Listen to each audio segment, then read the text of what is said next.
नमस्कार। अनब्रेकिंग के इस वीडियो में आपका स्वागत है। मैं हूं राजेंद्र तिवारी। बात करेंगे कांग्रेस की, राहुल गांधी की।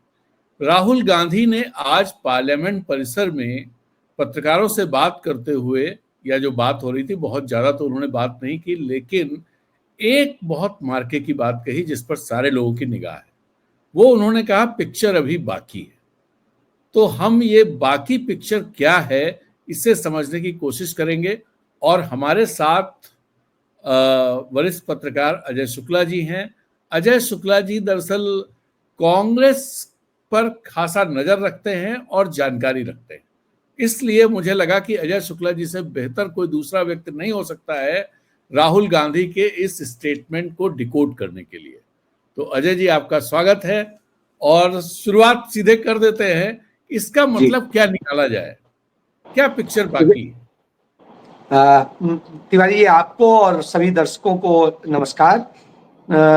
मैं समझता हूं कि राहुल गांधी ने जो कहा है वो सीधा सीधा सपाट है, क्योंकि अभी एक ट्रायल था, एक ट्रायल किया गया एक विधानसभा क्षेत्र में फोकस करके। वहां से अब तरीका समझ में आया कैसे कैसे चीजें गैदर करनी, क्योंकि चुनाव आयोग सूचना नहीं दे रहा है। वो कोई भी कागज देने को तैयार नहीं है, वो कोई वीडियो देने को तैयार नहीं, कुछ नहीं। तो आपके पास में और कोई नहीं, आपके हाथ बंद गए। ऐसी स्थिति में आप कहां क्या कर सकते हैं और क्या निकाल सकते हैं, यह महत्वपूर्ण है।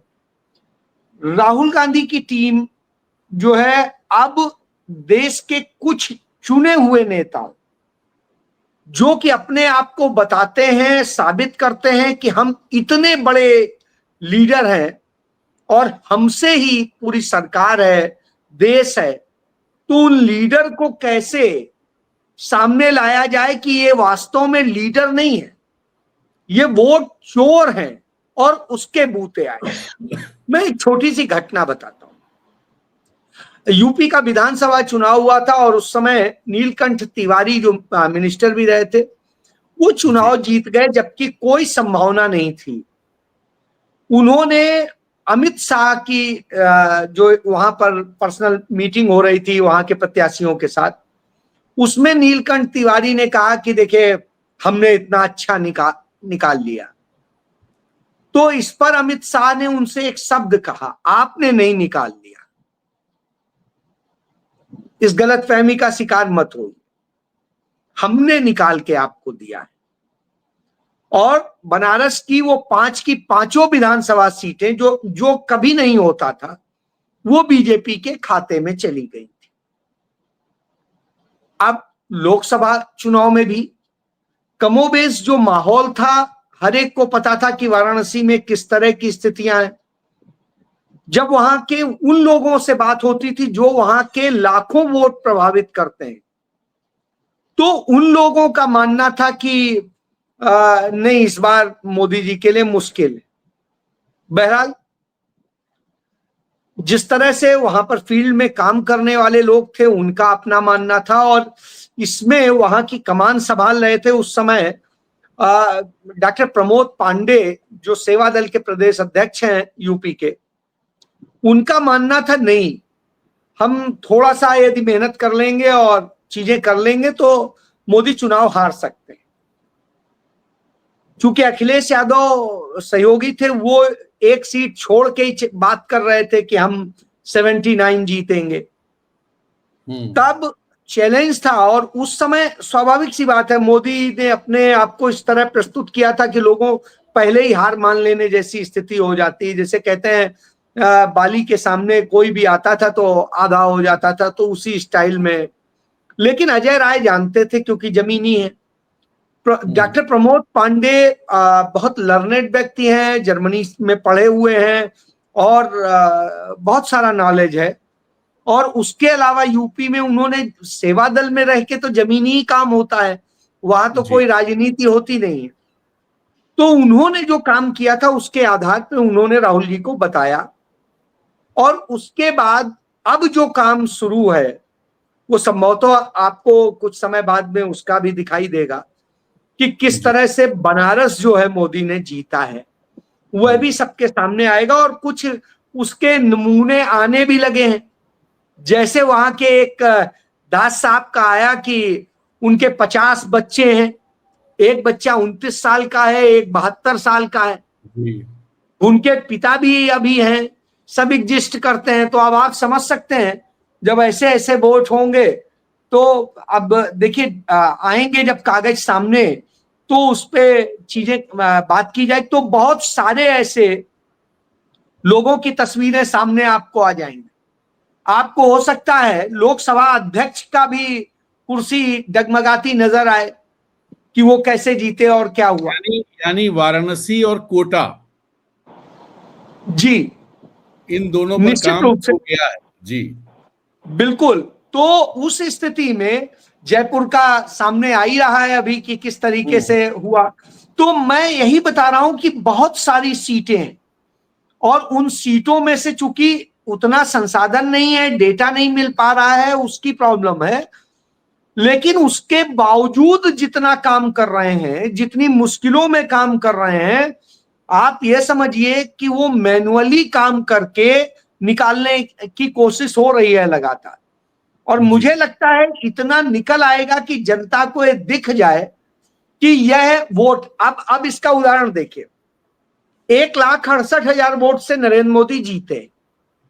1,52,000, 68 नहीं है, 52 है। अच्छा, हो सकता है मैं कंफ्यूज होऊंगा। है तो उसको जो है जो वो जो भी जीते हैं। अब आप एक मिनट अभी देखिए, एसआईआर हुआ है बिहार में और सिर्फ अररिया सीट पे 1,58,000 वोटर को उन्होंने निकाल दिया। यानी 1,58,000 वोटर वहां अवैध है। मैं नहीं कह रहा हूं अवैध है, उनके मुताबिक यदि ये अवैध है तो फिर बनारस में क्या है? बनारस में तो जो 1 लाख लोग तो सीधे सीधे गुजरात से आए थे काम करने, और वो चुनाव के दौरान नियम होता है जिस दिन मतदान होता है उस दिन बाहरी लोग नहीं रहने चाहिए, लेकिन वो लोग थे। तो वो क्या कर रहे थे, पहली बात।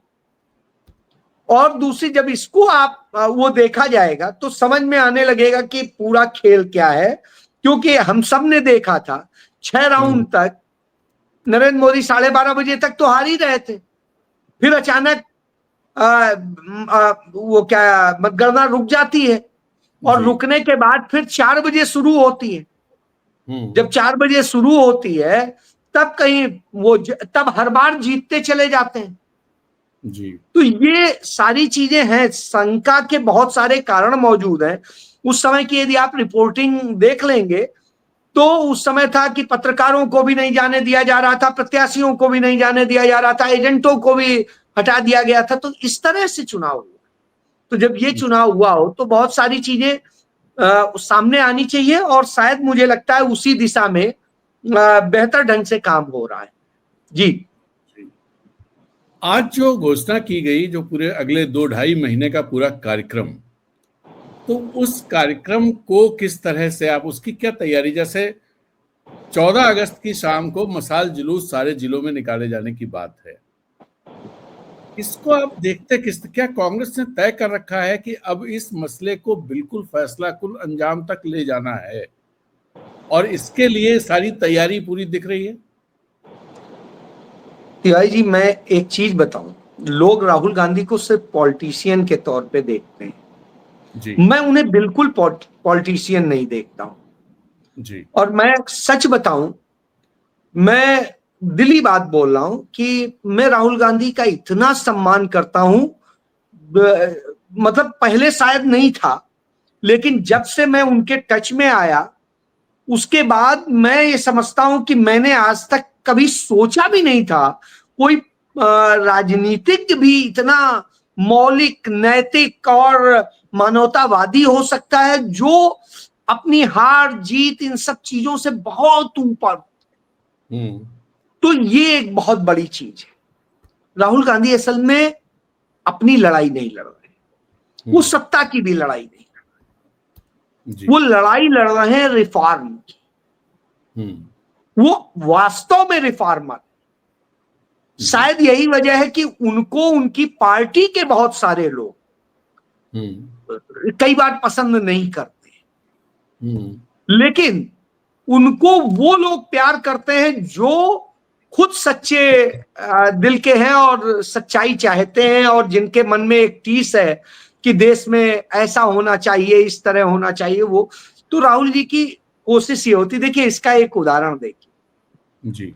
जिस समय ऑपरेशन सिंदूर चला, पुंछ में गोलीबारी हो रही थी पाकिस्तान की तरफ से, जी। इतने लोग मारे गए, नागरिक मारे, उनके प्रति न नरेंद्र मोदी ने संवेदना व्यक्त की, न अमित शाह ने करी, न किसी ने करी, न रक्षा मंत्री ने करी। जी।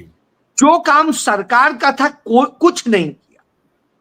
राहुल गांधी ने वहां अनाथ हुए 22 बच्चों को अडॉप्ट किया और एक बार भी नहीं कहा कि मैं यह कर रहा हूं कि उसको उसका वो लाभ लेते, कोई राजनीतिक लाभ लेते।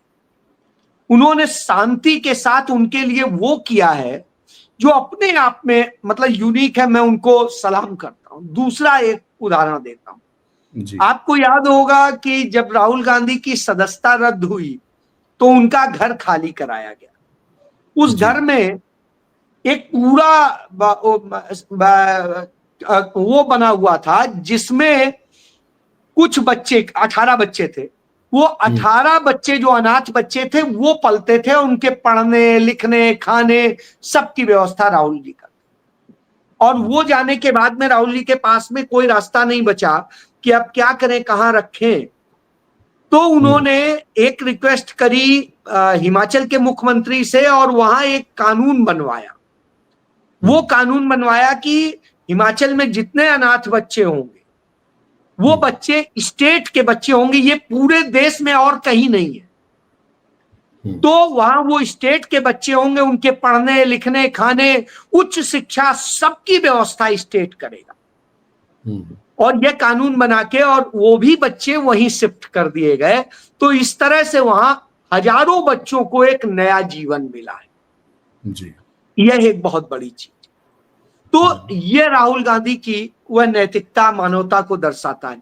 आपने खुद देखिए बिहार में वो दशरथ मांझी के परिवार से मिलते हैं और मिलने के बाद में उनके दर्द को राहुल गांधी ने कभी नहीं बताया कि मैं उनका घर बनवा रहा हूं जी। लेकिन राहुल गांधी ने चुपचाप वो करने का सारा काम कर दिया और मुझे लगता है कि जल्द ही अच्छा लगेगा वहां जब वो होगा। इससे पहले आपको याद होगा जब परमाणु समझौते को लेकर के चल रही थी सदन में चर्चा, और राहुल गांधी का वो 2009 का भाषण, सबको शायद याद होगा, उस समय का बहुत अच्छा संसद के अंदर भाषण था जिसमें उन्होंने कलावती का जिक्र किया था, महाराष्ट्र की, और कलावती के मामले में, और जिसमें बाद में अभी देखिए पीछे करीब साल हो रहा है, अमित शाह ने जब तंज कसा तो वो कलावती खुद आई सामने और उन्होंने बताया कि राहुल जी ने उनके लिए क्या किया है। तो ये अद्भुत सी चीजें हैं। ऐसे रायबरेली में, अमेठी में तमाम उदाहरण मिल जाएंगे। मैं निर्भया के भाई के लिए भी उन्होंने किया ना, निर्भया के भाई और कभी उन्होंने नहीं बताया, उन्होंने नहीं बताया कि मैंने पढ़ा लिखा के पायलट बना दिया।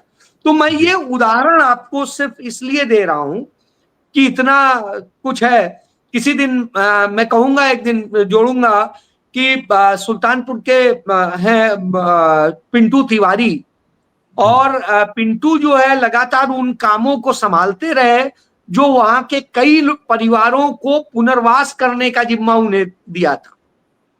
और वो करके कैसे श्रीमती गांधी हर महीने पैसा भेजती थी, अकाउंट में भेजती थी, और उसके बाद में उस पैसे से सारी चीज वो करते थे जी। तो ये उस परिवार का, और मैं तो सीधी सी बात कि उस परिवार का एक अद्भुत सा है कि यदि आप कहीं उनके नॉलेज में आ जाए तो वो जो कर सकते हैं करते हैं। मैं ये बात कहूंगा। इसके बाद आता हूं मुद्दे पे। तो इसलिए राहुल गांधी का यह आंदोलन वास्तव में राजनीतिक नहीं, यह आंदोलन सही में वो इस बात के लिए है कि इस देश में संविधान मरना नहीं चाहिए जी। कागज की सिर्फ एक किताब नहीं रह जानी चाहिए। इस देश का लोकतंत्र मरना नहीं चाहिए, आवाज होनी चाहिए, पक्ष विपक्ष दोनों की होनी चाहिए। तो राहुल जी असल में उसके लिए लड़ रहे हैं कि इस देश के लोगों को हक मिले, और वह लड़ाई बेहद जरूरी। तो यह बड़ी बात है और यही राहुल गांधी की खूबी है। इसलिए जो राहुल गांधी का बिहार का दौरा है वो जो शुरू होगा वो सिर्फ इसके लिए नहीं होगा, ये है बेसिकली कि लोगों को अवेयर किया जाए कि ये क्या जो चीजें ये कर रहे हैं और ये आपका जो अधिकार छीनने, तो आप भी तो अपने अधिकारों के लिए आवाज बनिए। राहुल गांधी वो जगाना चाहते हैं इस देश की जनता को कि आप भी तो अपने अधिकारों के लिए खड़े होइए। चलिए आज की बात यही समाप्त करते हैं। आपने बहुत जबरदस्त जानकारी दी है। नहीं पिक्चर बाकी है। तो पिक्चर जो है वो काशी से आनी है, तो उस पिक्चर का इंतजार करते हैं। नमस्कार, जय।